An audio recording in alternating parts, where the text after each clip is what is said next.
पाशम सिरिपुर बंदमी, पाशम सिरिपुर बंदमी, पाशम सिरिपुर बंदमी।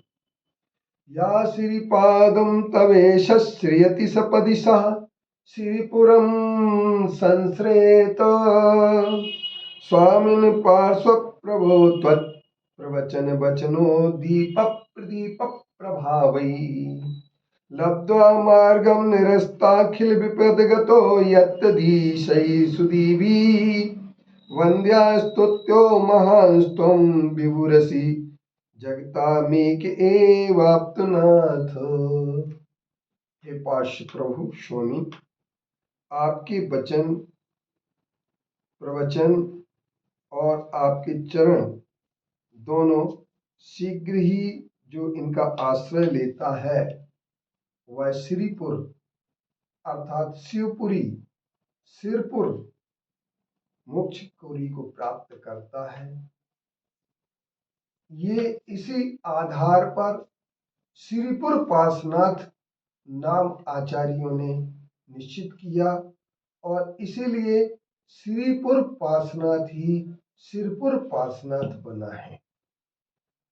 आज हम आपके लिए सिरपुर पार्श्वनाथ भगवान के चरणों में बैठ करके आचार्य समंत भद्रदेव के द्वारा जो रत्नकंडक श्रावकाचार ग्रंथ में अनर्थ दंडों की बात की गई है, उस अनर्थ दंड से बचाने के लिए एक प्रेरणा आपको देना चाहते हैं।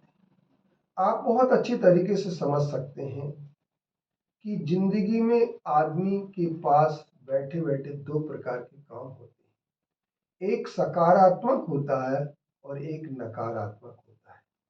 सकारात्मक काम से पुण्य की वृद्धि होती है, नकारात्मक काम से पाप की वृद्धि होती है। सकारात्मक जब हमारे कसायों की मंदता होती है तो हम सकारात्मक कार्य करते हैं और जब कसायों की तीव्रता होती है तो हम नकारात्मकता की ओर बढ़ जाते हैं। नकारात्मकता में सबसे पहले हम अनर्थ के कार्य करना शुरू कर देते हैं जिनका कोई भी प्रयोजन नहीं होता है। उनमें 5 कार्य आचार्यों ने हमारे लिए अनर्थ के बताए। अनर्थ दंडवाद की बात करते हुए आचार्य पापोपदेश हिंसा दान पध्यान दुष्कृति पंच प्राहु प्रमाद चर्या मनस दंडा न दंड धरा।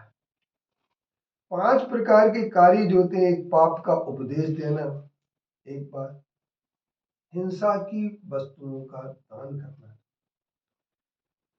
तीसरे नंबर वो कहते हैं दुष्श्रुति, चौथे नंबर अपध्यान अर्थात जो व्यर्थ के बातें सोच करके बैठना अपध्यान कहलाता है।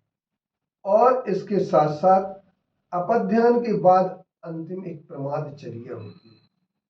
तो आए हम एक एक बिंदु पर अपनी विचार धारा प्रस्तुत करते हुए आचार्य समंत भद्रदेव ने, आचार्य अमृतचंद जी ने 35 श्रावकाचारों के माध्यम से अनर्थ दंड व्रत की चर्चा की गई है कि हमें अनर्थ के कार्यों से बचना चाहिए। यदि हम अनर्थ के कार्यों से बचते हैं तो सच्चे श्रावक बनने की हमारे अंदर योग्यता आ जाती। सच्चे श्रावक नहीं बल्कि हम ये कह सकते हैं कि एक अच्छे इंसान बनने की हमारे अंदर योग्यता आ जाती। श्रावक वही है जो एक अच्छा इंसान बनता है। जो अच्छा इंसान बन जाता है वो श्रावक कहलाता है। और जो अनर्थ दंड से बचे, पापोपदेश। अब पापोपदेश की बात हम जब आपसे कहेंगे तो सबसे पहले हमारे आचार्यों ने ये अनर्थ दंड से बचने की बात क्यों कही है?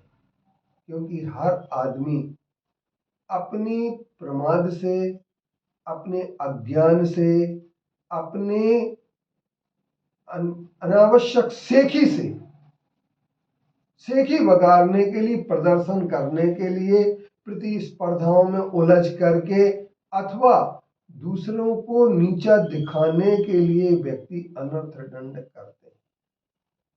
और इन अनर्थ दंडों से, नकारात्मक क्रियाओं से, नकारात्मक कार्यों से यदि आपको बचना है तो आप ये सबसे पहले ये तय करें कि बचना क्यों है। इसलिए बचना है कि इन अनर्थ दंडों में के माध्यम से व्यक्ति जिसका कोई प्रयोजन नहीं होता है, जिसका कोई हमें लाभ नहीं मिलता है, जिसकी कोई उपलब्धि नहीं होती है, फिर भी ऐसे काम करते हैं।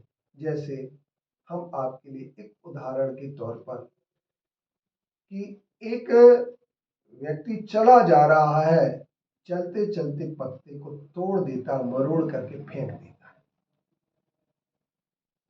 उससे इसकी क्या उपलब्धि है? इस पर आप विचार करना। बैठे बैठे हम नदी के किनारे पत्थरों को फेंकना पानी में शुरू कर देते हैं, इसकी क्या उपलब्धि है?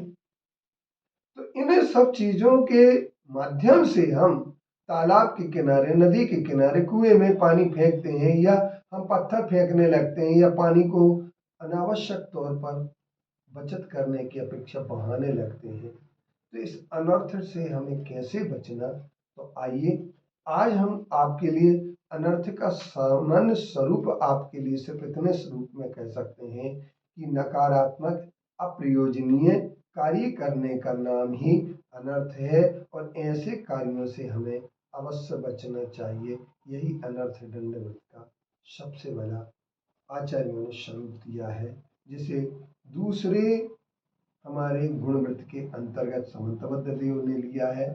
अनेक आचार्यों ने गुणवृत्त के अंतर्गत इसे गर्भित किया है।